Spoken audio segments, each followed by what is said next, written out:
Good morning, YouTubers. Today I'm going to discuss a console, regardless of your age or global location, that I know you've heard of. The PlayStation. But not the Sony PlayStation, the Nintendo PlayStation. Wait, what? The Nintendo PlayStation? You're probably thinking, don't you mean the Sony PlayStation? Ha ha ha, no. The Nintendo PlayStation. So Nintendo had a PlayStation? Well, yeah, they did. Well, no, not really. I mean, yeah, they did. Well, kind of.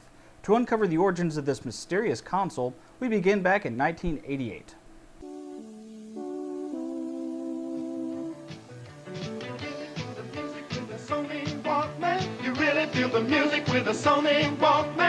By the late 1980s, Sony was already a household name synonymous with high-quality electronics.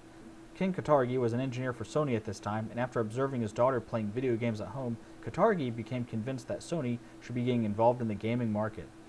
At this time, Nintendo already had a strong hold on the home gaming market.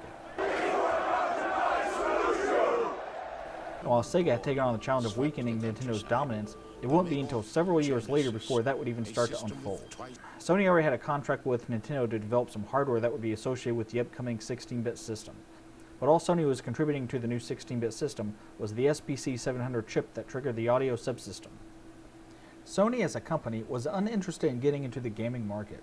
However, one Sony executive, Norio Oga, saw the business potential and agreed to support Katargi in this new endeavor. This new project involved Sony developing a CD-ROM add-on for the Super NES, as well as a Sony-branded console that would play Nintendo cartridges. Nintendo and Sony actually put pen to paper, and an official agreement was reached between the two companies. After several years of hard work, Sony is ready to unveil what they dubbed the PlayStation. And what better place to unveil it than at the Consumer Electronics Show in Chicago. Before we go any further, one thing you have to know is Nintendo was notorious for their licensing agreements. I've made several references, and I've gone into more detail about this in other videos. It was this mentality that had given them the confidence to secretly develop a deal with one of Sony's biggest rivals, Philips. In a public press conference, Nintendo surprised Sony with this new agreement with Philips for them to produce the CD-ROM add-on for the Super NES. But Sony was still under contract to produce the Super Disc format. Under this agreement, Sony had a huge amount of control over the software licensing with Nintendo. This caused Nintendo to seek out and negotiate a new contract with Philips, a contract that gave Nintendo back control over the game's licensing. Despite attempts to rectify this betrayal, the relationship between Sony and Nintendo would never fully recover. By 1992, however, the two sides did reach an agreement that involved Sony producing compatible hardware for the Super NES.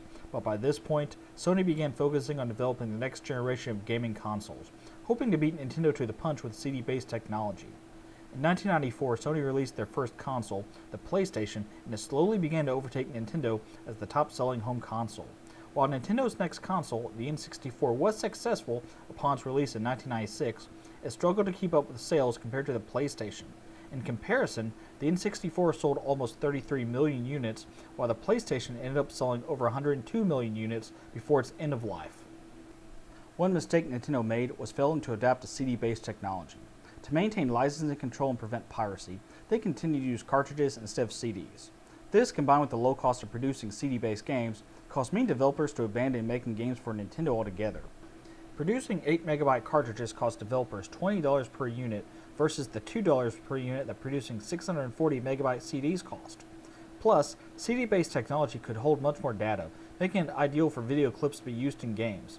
And Sony's lax licensing agreements, compared to Nintendo's longtime strict policies, was just the cherry on top to lure developers over to Sony for good. Nintendo did eventually release their first CD-based system, the Gamecube, in 2001, but many consider the Gamecube to be both a commercial and critical flop, and its selling less than 22 million units just reinforced that. Nintendo would bounce back with the Nintendo Wii in 2006, selling over 100 million units. Sony has gone on to continue producing numerous updates to their line of PlayStation consoles. What impact did the Nintendo PlayStation leave on the gaming market? Well, a pretty significant one. For starters, it gave Sony the first nudge into the industry they now have a major control over. Plus, Nintendo's stubbornness in failing to adapt with their competitors is arguably what caused their downfall in the late 1990s. Developing the N64 as a cartridge-based system instead of a CD-based system proved almost fatal for them. Had they not bounced back in the late 2000s with the Wii, they almost assuredly will have followed in Atari's footsteps and ceased making consoles altogether, sticking to just being a games producer. Well, that is it for this episode of The Bearded Nerd. Be sure to click the thumbs up if you liked the video, and to subscribe if you want to keep up with future videos. See you next time.